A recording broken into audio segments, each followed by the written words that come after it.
नमस्कार साथियों, कैसे हैं आप सब। आशा करते हैं कि आप लोग स्वस्थ होंगे और अच्छी तरीके से पढ़ाई लिखाई कर रहे होंगे।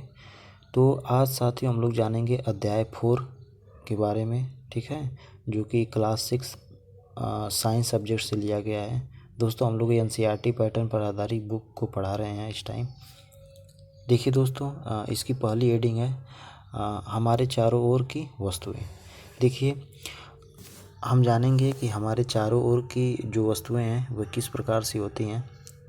दोस्तों मैं ये पूरा जो चैप्टर है वो आपको एक ही वीडियो में कंप्लीट कराऊंगा और सरल से सरल भाषा में मैं आपको बताऊंगा ताकि आपको जो सारी चीज़ें हैं वो बहुत अच्छी तरीके से समझ में आए। तो चलिए दोस्तों देखते हैं। इसमें बता रहा है कि हमने देखा है कि भोजन तथा वस्त्र बहुत अधिक विविधताओं वाला है, ठीक है।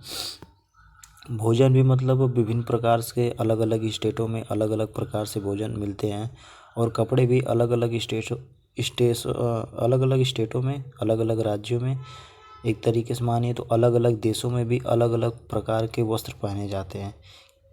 सभी लोग अपने अपने कल्चर के अनुसार ड्रेस वेशभूषा पहनते हैं, ठीक है। आगे हम जानेंगे कि हर स्थान पर इसी प्रकार की विविधता वाली अनेक वस्तुएं होती हैं। हम अपने चारों ओर कुर्सियाँ, बैलगाड़ियाँ, साइकिलें, खाना पकाने के बर्तन, पुस्तकें, वस्त्र, खिलौने, जल, पत्थर तथा अन्य बहुत सी वस्तुएं देखते हैं। इन सभी वस्तुओं की आकृतियाँ, रंग, वर्ण तथा गुण भिन्न भिन्न हो सकते हैं, ठीक है। चित्र 4.1 में दिखाया गया है इसको। तो दोस्तों अभी हम इसको चित्र 4 पॉइंट को दिखाएंगे। देखिए जो चैप्टर है इसका नाम है वस्तुओं के समूह बनाना। तो वस्तुओं के समूह हम किस प्रकार से बना सकते हैं, ठीक है। आगे बता रहा है कि दोस्तों अपने चारों ओर आपको देखिए, ठीक है, अपने चारों ओर देखिए तथा गोल आकृति की वस्तुएं पहचानिए। हमारी इस सूची में विभिन्न प्रकार की गेंद जैसे रबड़ गेंद, फुटबॉल तथा कंचे सम्मिलित हो सकते हैं। यदि हम अपनी सूची में लगभग गोल वस्तुओं को भी सम्मिलित कर लें तो इसमें सब संतरे घोड़े जैसी वस्तुओं को भी संतरे घोड़े जैसी वस्तुओं को भी रखा जा सकता है। मान लीजिए हम ऐसी वस्तुओं पर ध्यान दें जैसे हम लोग ने अभी चर्चा किया था 4.1 में। तो देखिए यहाँ पर कुछ सामग्रियाँ दी गई हैं दोस्तों। ये तमाम रूप से सामग्रियाँ जैसे मोबाइल फ़ोन हो गया, सीडी हो गया, ठीक है, खिलौने हो गए, सारे गिलास हो गया, ताला हो गया और सरसा हो गया इत्यादि ऐसी चीज़ें हैं जो इस फिगर में दिखाई गई हैं। आगे दोस्तों हम लोग चर्चा करते हैं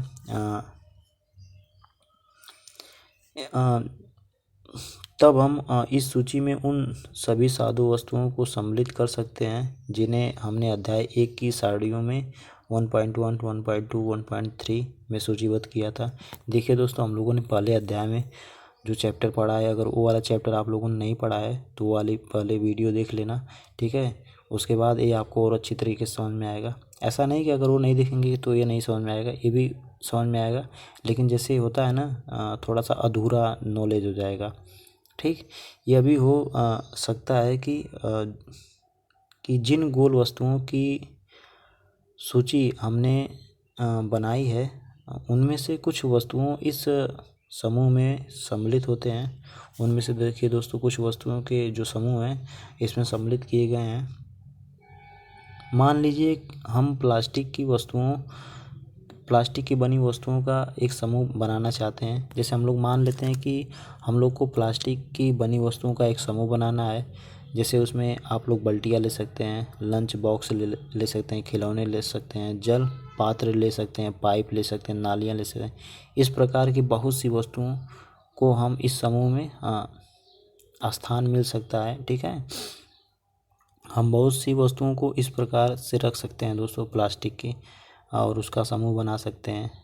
तमाम तरह की चीज़ें आप लोग अपने आसपास देखते होंगे। जैसे आजकल मतलब बोतल में पानी जो होता है तो बोतल भी जो होती है वो भी प्लास्टिक की होती है, ठीक है। अतः वस्तुओं के समूह बनाने के बहुत से ढंग हैं। उपयुक्त उदाहरणों में हमने वस्तुओं को समूहों में उनकी आकृतियों तथा जिन पदार्थों से वे आकृतियों से वे बने हैं आधार में बांटा गया है। ठीक है, आगे बता रहा है दोस्तों, हमारे चारों ओर की जो वस्तुएं हैं एक अथवा एक से अधिक पदार्थों की बनी होती हैं। ये पदार्थ कांच, धातुएं, प्लास्टिक, लकड़ी, रुई, कागज, पंख तथा मृदा हो सकते हैं। ठीक है, क्या आप पदार्थों के और अधिक उदाहरणों के विषय में विचार कर सकते हैं? क्या दोस्तों आप पदार्थों के बारे में ज़्यादा से ज़्यादा आप लोग विचार करिएगा, ताकि चीज़ें आपको और अच्छी तरीके से क्लियर हो जाए। अब साथ ही हम लोग चलेंगे क्रियाकलाप फर्स्ट पे।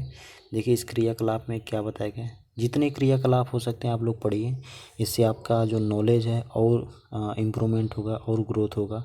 देखिए आइए अब हम अपने चारों ओर जितनी संभव हो सके उतनी वस्तुएं एकत्र करते हैं। हम में से प्रत्येक अपने घर से प्रतिपादन उपयोग होने वाली वस्तु ला सकते हैं तथा कुछ वस्तुएं जो कक्षा के कमरे में अथवा विद्यालय के बाहर एकत्र कर सकते हैं। हमारे इस संग्रह में हमारे पास क्या क्या हो सकता है आप लोग सोचिए। जैसे हम लोग पेंसिल पा सकते हैं, नोटबुक पा सकते हैं, रबड़ पा सकते हैं, डस्टर पा सकते हैं, ठीक है, हथौड़ा पा सकते हैं, कील पा सकते हैं, साबुन पा सकते हैं, पहिए का आरा पा सकते हैं। ठीक है, ये तमाम चीज़ें हम लोग पा सकते हैं। और भी है कुछ चीज़ें, जैसे बेड पा सकते हैं, बल्ला पा सकते हैं, माचिस की डिब्बी पा सकते हैं, नमक पा सकते हैं, आलू पा सकते हैं। ठीक है, हम वस्तुओं की कुछ एक सूची भी बना सकते हैं जिनके बारे में हम केवल सोच ही सकते हैं। ठीक है, कक्षा के कमरे में ला नहीं सकते। उदाहरण के लिए दीवार, वृक्ष, दरवाजे, ट्रैक्टर और सड़कें। ये दोस्तों हम अपने कक्षा में ये सब चीज़ें नहीं ला सकते हैं क्योंकि उठाना तो बहुत बड़ी बात हो जाएगी। ठीक है, इस संग्रह से उन सभी वस्तुओं को पृथक कीजिए जो कागज अथवा लकड़ी से बनी होती हैं। इस प्रकार आप सभी वस्तुओं को दो समूहों में बांट सकते हैं। इनमें एक जो समूह होता है वो सभी वस्तुओं कागज अथवा लकड़ी से बना होता है तथा जो दूसरा समूह होता है वस्तुएं इन से नहीं बनी होती है। इस प्रकार हम खाना पकाने में उपयोग होने वाली जो वस्तुएं हैं दोस्तों उनको हम पृथक कर सकते हैं। आगे बता रहा है कि आइए अब हम कुछ अधिक योजनाबद्ध होते हैं। देखिए आइए हम लोग कुछ अत्यधिक और विचार करते हैं और एकत्र की गई सभी वस्तुओं की 4.1 में सूची बनाते हैं। ठीक है, और प्रत्येक वस्तु जिन जिन पदार्थों से साड़ी बनी है उनको पहचानने का प्रयास हम लोग करते हैं। इतनी लंबी साड़ी बनाना जिसमें सभी वस्तुएं संभव हो, उन सभी के बारे में सूचना एकत्र करके लिखना एक कौतुक हो सकता है। देखिए दोस्तों ये आप लोग को एक पहाड़ सा लग सकता है, लेकिन अगर आप ये सब अगर करेंगे तो आपके नॉलेज का ग्रोथ ही होगा, कम नहीं होगा। ठीक है, ये ऐसा चीज़ है, आप इसको जितना खर्च करोगे उतना आपका बढ़ेगा। एकत्र की गई वस्तुओं में से कुछ वस्तुओं के पदार्थों के बारे में पता लगाना अधिक कार्य प्रतीत हो सकता है। ऐसा जो प्रकरण है मैं पदार्थों की पहचान के लिए अपने मित्रों, शिक्षकों तथा अभिभावकों से विचार विमर्श आप कर सकते हैं कि कौन कौन सी जो चीज़ें हैं। देखिए यहाँ पर दिखाया गया है दोस्तों 4.1 में वस्तुओं तथा पदार्थों जिनसे ये बनी है। जैसे वस्तुओं में प्लेट, थाली हो गया, ये इस्पात से, कांच से, प्लास्टिक से, वो अन्य कोई पदार्थों से बनी है। ठीक है, आगे बता रहा है दोस्तों पेन। ये पेन किससे किससे बन सकती है आप लोग गेस कर सकते हैं। जैसे प्लास्टिक से बन सकती है, धातु से बन सकती है। ठीक है, तो आगे हम लोग चर्चा करेंगे। देखिए क्रियाकलाप 2 के बारे में। तो क्रियाकलाप 2 के ऊपर देखिए एक फिगर इस तरीके से सोचने का बनाया है। ठीक है, इसमें पूछ रहा है कि बुझो यह जानना चाहता है कि क्या हमने यह पता लगाया है कि कुछ पदार्थों का उपयोग एक से अधिक प्रकार की वस्तुओं को बनाने में किया जा सकता है। हाँ, कुछ पदार्थ ऐसे होते हैं जिनसे उपयोग करके हम कई सारी वस्तुएं बना सकते हैं। देखिए क्रियाकलाप 2 में बता रहा है कि साड़ी 4.2 में कुछ सामान्य पदार्थों की सूची दी गई है और इनके अतिरिक्त अपनी जानकारी और अधिक पदार्थ आप इस साड़ी के कॉलम 1 में जोड़ सकते हैं। अब प्रयास करके अपनी जानकारी की दैनिक उपयोग में आने वाली उन वस्तुओं के बारे में विचार विमर्श कर सकते हैं जो मुख्यतः इन्हीं पदार्थों से बनी है। उन्हें कॉलम 2 में आपको सूचीबद्ध करना है। ठीक, अब इन साड़ियों से हमें क्या पता चलता है। पहले हमने जो वस्तुएं हैं को कई ढंग के समूहों में रखा। इसके पश्चात हमने यह पाया कि हमारे चारों ओर की जो वस्तुएं हैं वो विभिन्न पदार्थों से बनी हैं। कई बार तो कोई यहाँ पर बता रहा है कोई वस्तु एक ही पदार्थ से बनी होती है। तो ऐसा भी होता है कि एक ही जो वस्तु है वो कई पदार्थों से बनी हो सकती है और फिर एक ही पदार्थ के उपयोग से कई वस्तुएं बनाई जा सकती हैं। ऐसा भी हो सकता है। यह कैसे निश्चित किया जा सकता है कि किसी दी गई वस्तु को बनाने के लिए कौन सा पदार्थ जो है उपयोग किया जाना चाहिए। ऐसा लगता है कि अभी हमें विभिन्न पदार्थों के बारे में और अधिक जानकारियाँ प्राप्त करने की आवश्यकता है। ठीक है, आगे बता रहा है दोस्तों पदार्थों के गुण। तो पदार्थों के गुण क्या क्या हो सकते हैं, चलिए इसके बारे में चर्चा करते हैं। देखिए, क्या आपने कभी यह जानने का प्रयास किया है कि गिलास कपड़े का क्यों नहीं बनाया जा सकता। दोस्तों आप लोग सोचिए, गेस करिए कि क्या जो गिलास होता है यह कपड़े का नहीं बनाया जा सकता है। ठीक है, अध्याय 3 में कपड़े के टुकड़े के साथ जो हमने प्रयोग किया। देखिए, अगर इसके पहले मैंने चैप्टर 3 में कपड़ों के बारे में डिटेल में बताया है। ठीक है, कि उसके टुकड़े को कैसे हम टुकड़े से कैसे उसके जो छोटे छोटे टुकड़े होते हैं उससे हम कैसे एक बड़ी रस्सी बना सकते हैं, बड़ी प्रकार के वस्त्र बना सकते हैं। वो सारी चीज़ें हम लोगों ने उस वाली वीडियो में खूब बढ़िया तरीके से चर्चा किया है। वह देखेंगे तो और कुछ नॉलेज बढ़ेगा आपका। ठीक है, बता रहा है कि अध्याय 3 तो हो गया है। ठीक है, बता रहा है कि यह ध्यान रखिए कि हम गिलास का जो उपयोग है सामान्यतः द्रव को रखने के लिए करते हैं। इसलिए यदि हम कपड़े का गिलास अगर बनाएंगे तो क्या हमारा जो कार्य है वो हास्यास्पद प्रतीत नहीं होगा।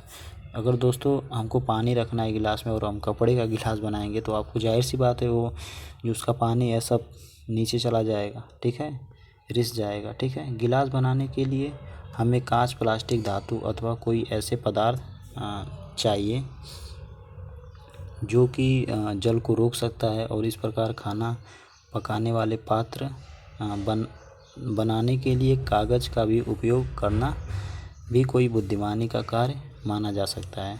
तब हम यह देखते हैं कि हमारे द्वारा किसी वस्तु को बनाने के लिए किसी पदार्थ का चयन किया जाना चाहिए। देखिए दोस्तों, यहाँ पर एक लड़की है,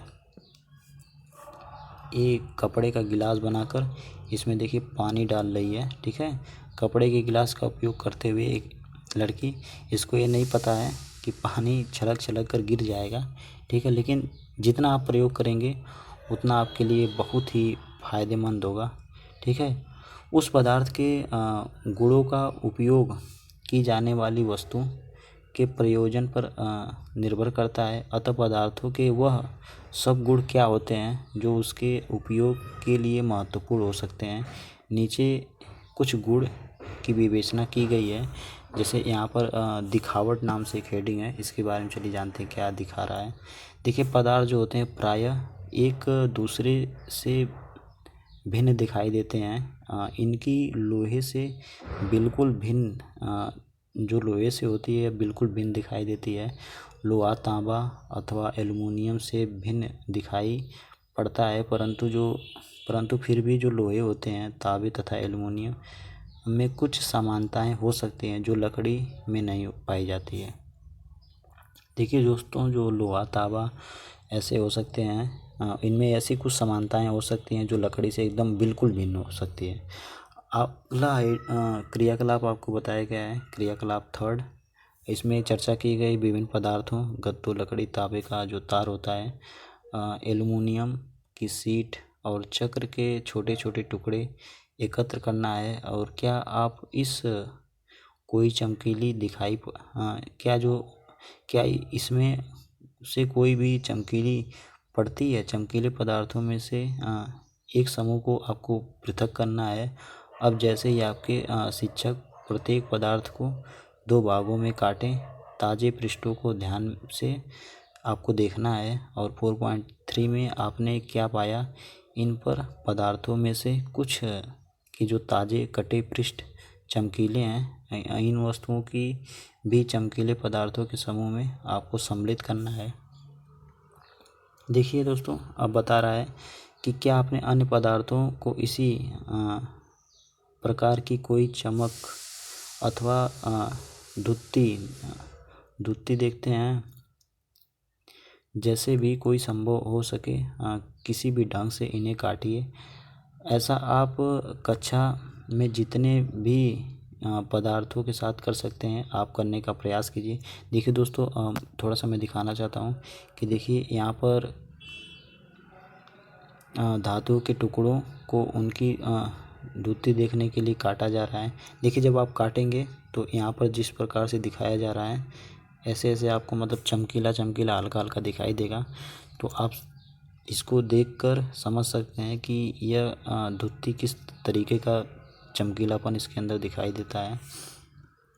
देखिए दोस्तों, जो धुत्तीवान और धुत्तीहीन पदार्थों की जो सूची आपको बनाना है, काटने के स्थान पर आप पदार्थों के पृष्ठों को रेगमाल से रगड़कर यह देख सकते हैं कि धुत्तीवान है अथवा नहीं है। ठीक है, आगे बता रहा है कि पदार्थ जिनमें इस प्रकार की धुत्तियाँ होती हैं वे प्रायः धातु होते हैं, जैसे लोहा, तांबा, एल्युमिनियम तथा सोना। धातुओं के उदाहरण हैं, जैसे धातुएं बहुधा अपना चमक खो देती हैं और धुत्तीहीन निष्प्रभ दिखाई देने लगती हैं। ऐसा उन पर वायु और नमी की अभिक्रियाओं के कारण होता है और इसलिए हमें केवल ताजे कटे पृष्ठों पर ही धुत्ती दिखाई पड़ती है।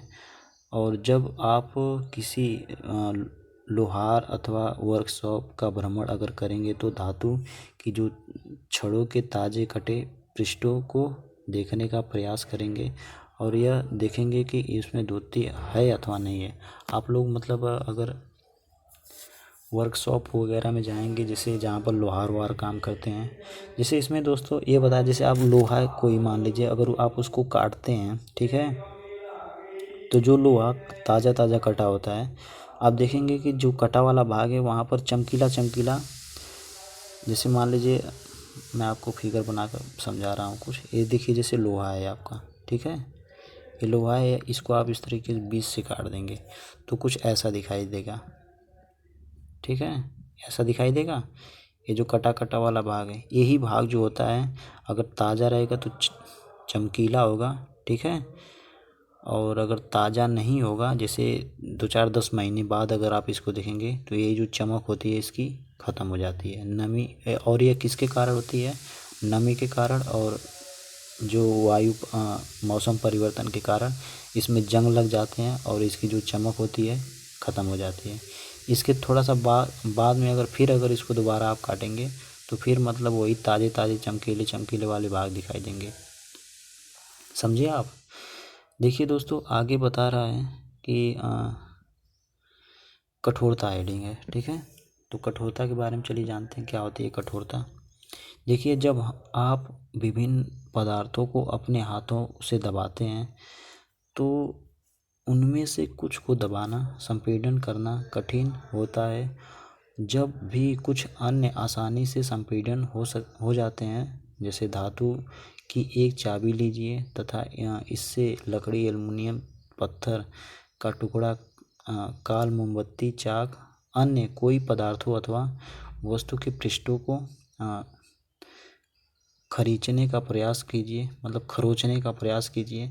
आप कुछ पदार्थों को आसानी से खरोच सकते हैं, जबकि कुछ अन्य पदार्थों को इतनी आसानी से नहीं खरोचा जा सकता है। जो वस्तुएं एकदम कठोर होंगी दोस्तों, उनको खरोचना तो एकदम नामुमकिन हो। जैसे लोहा है, लोहे की मोटी चादर है, उसको आप हाथ से नहीं खरोच सकते हैं, ठीक है। जैसे कोई मोटी गिलास हो गई, उसको आप खरोचने का हाथ से प्रयास करेंगे तो नहीं कर, अगर जब तक आपके पास कोई औजार नहीं है, उसको उससे प्रयास करेंगे तो हल्का हल्का खरोचा जा सकता है, ठीक है। देखिए आगे बता रहा है कि पदार्थ जिन्हें आसानी से संपीड़न अथवा खरोचा जा सकता है उन्हें कोमल पदार्थ कहते हैं, ठीक है।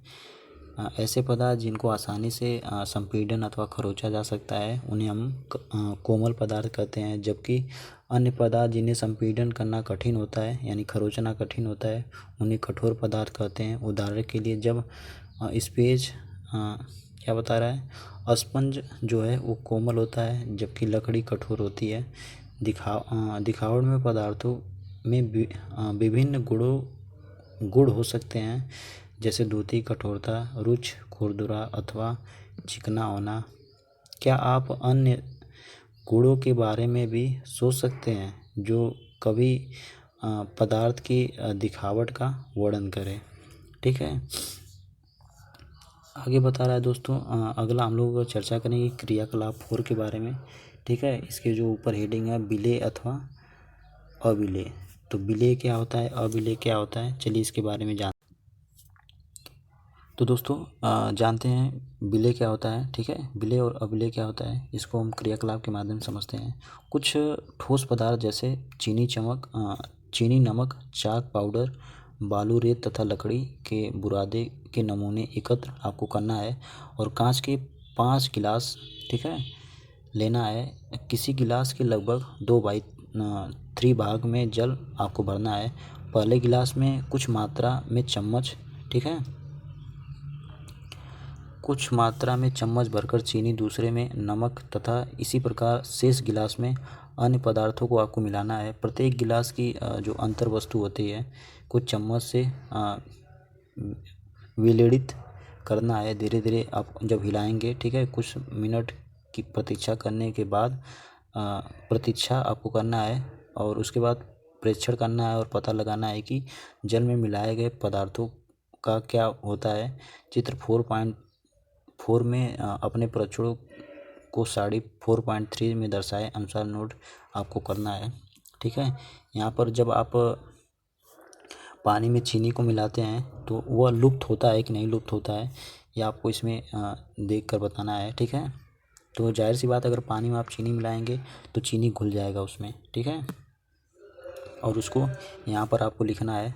यहाँ पर पदार्थ जैसे नमक जल में पूर्णतः लुप्त हो जाता है, चीनी लुप्त होती है कि नहीं, बालू लुप्त होता है कि नहीं होता है, चाक उसमें पूरी तरीके से लुप्त हो जाता है कि नहीं हो जाता है, फिर लकड़ी का बुरादा पानी में लुप्त हो जाता है कि नहीं हो जाता है, ठीक है। आगे बता रहा है आप पाएंगे कि कुछ जो पदार्थ हैं, कुछ पदार्थ जल में पूर्ण रूप से लुप्त हो जाएंगे अतः घुल जाएंगे। विलीन हो गए जो पदार्थ हैं, विलीन हो गए बता रहा है कि हम यह कहते हैं कि पदार्थ जल में विलेय है। देखिए कुछ पदार्थ जो जल में घुल जाते हैं उन्हें आप विलेय के नाम से जान सकते हैं। अन्य पदार्थ जल के साथ मिश्रित नहीं होते हैं, काफ़ी समय तक गिलास में विलेड़ित करने पर भी यह जल में लुप्त नहीं होते हैं। इन पदार्थों को हम अक्सर अविलेय कहते हैं। तो विलेय और अविलेय आप लोग को अच्छी तरीके से समझ गए होंगे। अब इसी प्रकार दिया है क्रियाकलाप 5, ठीक है। तो दोस्तों जो क्रियाकलाप 5 है इसमें बता रहा है कि सिरका, नींबू का रस, सरसों का तेल अथवा नारियल का तेल, मिट्टी का तेल अथवा अन्य द्रव के नमूने एकत्र करना है और कांच का एक गिलास लेना है। इसे आधा जल से भरना है। इसमें जो चम्मच है भरकर कोई द्रव आपको मिलाना है और भली भांति विलेड़ित इसको करना है। इसे 5 मिनट के लिए छोड़ देना है, आपको छोड़ दीजिए और फिर प्रेक्षण कीजिए कि क्या यह जल में मिश्रित हो जा रहा है, ठीक है। दोस्तों यहाँ पर दिखाया गया फिगर में, इसको मैं थोड़ा सा ऊपर करता हूँ, अब दिखाई देगा ए और बी में कुछ द्रव जल में भली भांति मिश्रित हो जाते हैं जबकि कुछ नहीं होते हैं, ठीक है।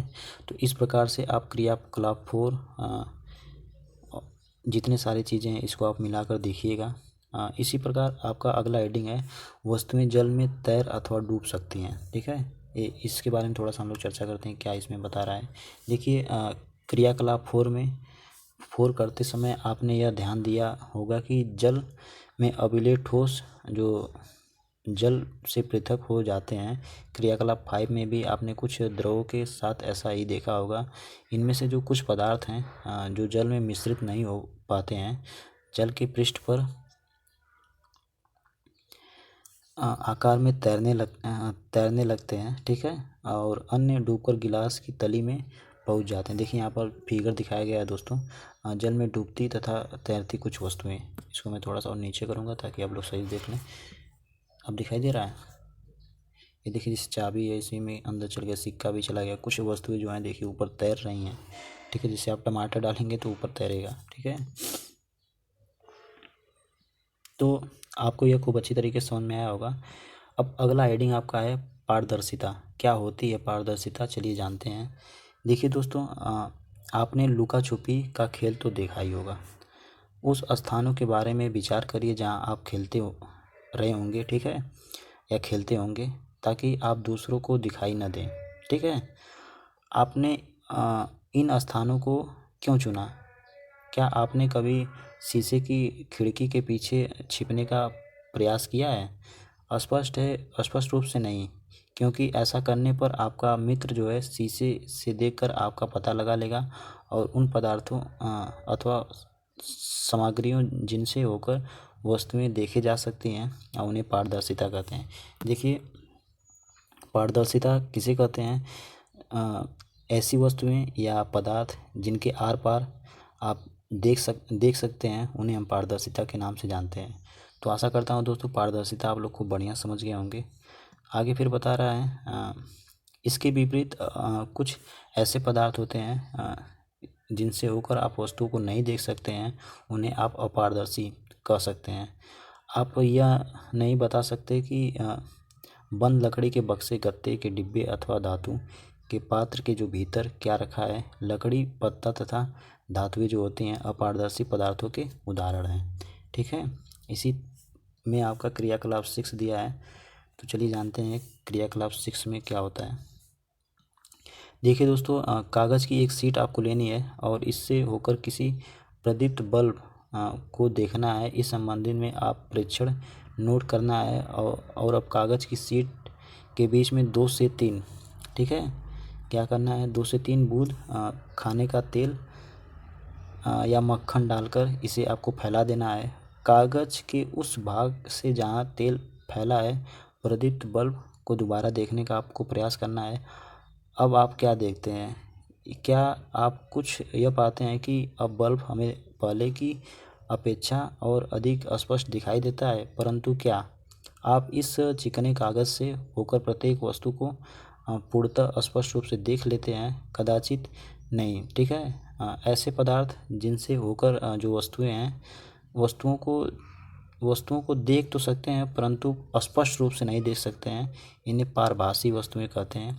देखिए दोस्तों, कुछ वस्तुओं को हम पूर्ण रूप से नहीं देख सकते हैं, उनको हम धुंधला टाइप का देखते हैं, उसी को हम लोग पारभासी कहते हैं। ठीक है, आगे बताया दोस्तों कि अतः हम पदार्थों को अपारदर्शी, पारदर्शी तथा पारभासी रूप के समूहों में बांट सकते हैं। जो वस्तुएं होती हैं उनको हम अपारदर्शी, पारदर्शी तथा पारभासी के समूहों में बांट सकते हैं। ठीक है दोस्तों, ये जो चैप्टर होता है ये आपका यहीं पर समाप्त हो जाता है। ये आपका सारांश दिया है कुछ, इसको आप लोग को पढ़ लेना है। ठीक है, इसमें कुछ क्वेश्चन दिए गए हैं। क्वेश्चन जो पूछा है, क्वेश्चन टोटल 7 हैं। 7 के बारे में हम लोग खूब अच्छी तरीके से नेक्स्ट वीडियो में चर्चा करेंगे। दोस्तों, अगर आप लोग चैनल पर नए हैं तो चैनल को सब्सक्राइब कर लीजिए और बेल आइकन को भी प्रेस कर दीजिए, ताकि जितने भी हम लोग नई नई वीडियो बनाते हैं उसका नोटिफिकेशन जो है वो आप तक पहुंचता रहे और आपको कुछ ना कुछ नॉलेज मिलता रहे। तो दोस्तों, मिलते हैं नेक्स्ट वीडियो में, तब तक के लिए नमस्कार।